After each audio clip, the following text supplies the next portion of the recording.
النهارده هعمل لكم لوك موف شويه. اول حاجه استعملتها هي الفونديشن بتاع ميك اب بتاع ديور اسمه فوريفر. بعدين وزعته بفرشة ماك رقمها تقريبا 187. وزعته على الوش كله. بعدين هستخدم كونسيلر LA جيرل درجته كريمي بيج، وعملته على فوق عيني كمان as a primer، وعملته تحت الحاجب علشان يديني نظافة لحاجبي وإضاءة. بعدين هوزعه بفرشة ريل تكنيك. الفرشة دي انا بفضلها جدا للكونسيلر، وبفضلها جدا للهايلايتر، بفضلها كمان لو عايزة احط لوز باودر بس اثبت تحت العين. يعني بحس ان هي مفيدة لكل حاجة.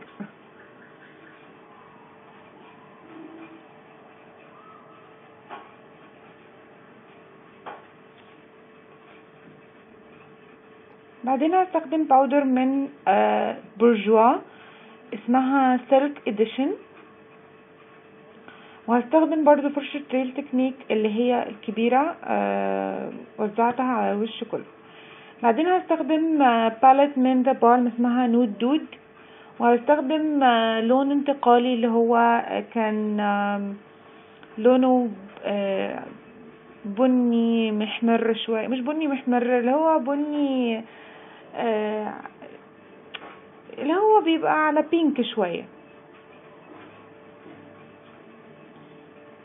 عملته على الكريس كلون انتقالي. بعدين هستخدم لون تاني بني.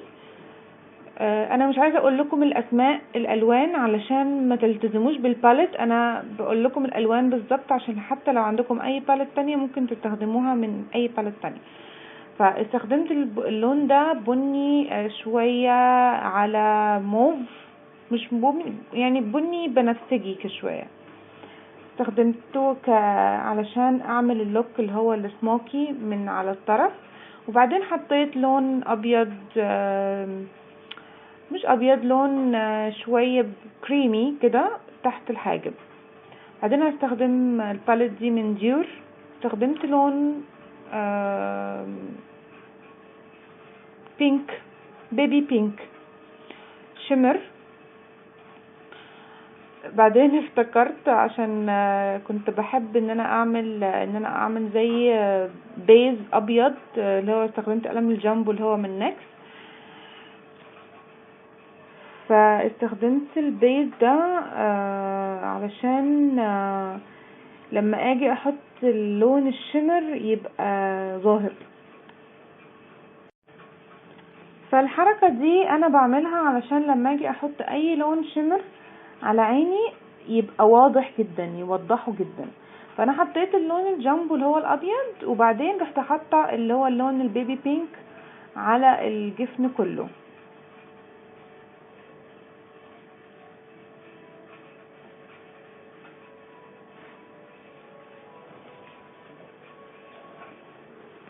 لون من كالر بوب اسمه كريكت، ده لون شوية برضو على موف.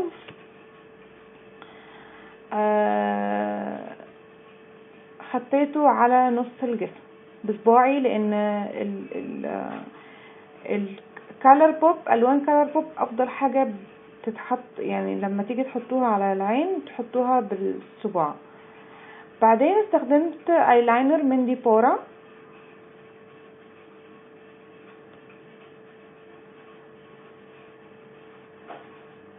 همده لبره، هوصله مع الخط اللي انا عملته فوقه باللون البني.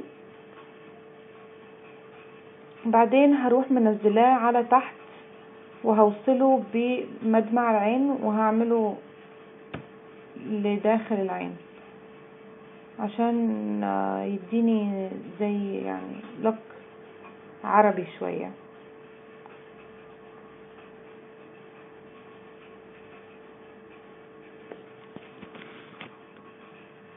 رموش من ريد شيري. ودلوقتي بستخدم كونتور من ذا بالم اسمه بهاما ماما.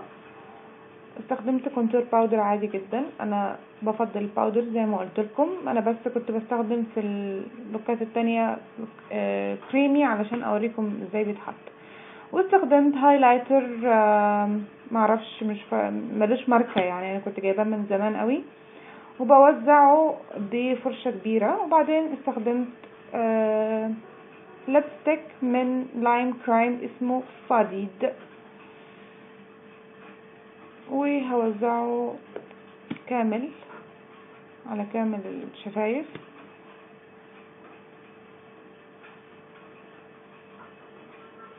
بعدين هستخدم من LA Girl روج، بس ده مات مش لبستيك يعني، مش قصدي سوري اللي هو السائل، لبستيك بس مات عادي جدا، وحطيته عليه عشان يديني ايحاء اللوك الموف. وذاتس ات، هو ده اللوك. وثانك يو سو ماتش، وان شاء الله يا رب يكون عجبكم.